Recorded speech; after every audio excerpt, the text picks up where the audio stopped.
If you're wondering how you can enable split screen on the Redmi 15C, so in this video I will show you how you can do that. Now to do that, just open the Google Play Store, then in the search bar just search this and install this app. Then tap on open. From here just tap on got it. Now to open any app in a split screen view, just tap on the plus icon over here, then tap on select first app.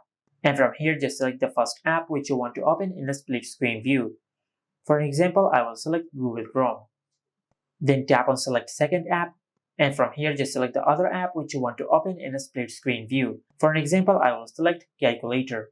And after you do that, then tap on create. Select allow. And once you do that, you will create a shortcut on your smartphone's home screen of the selected apps. Just tap on it to open both of these apps in a split screen view. And from here, you can increase or decrease the size of the apps from here.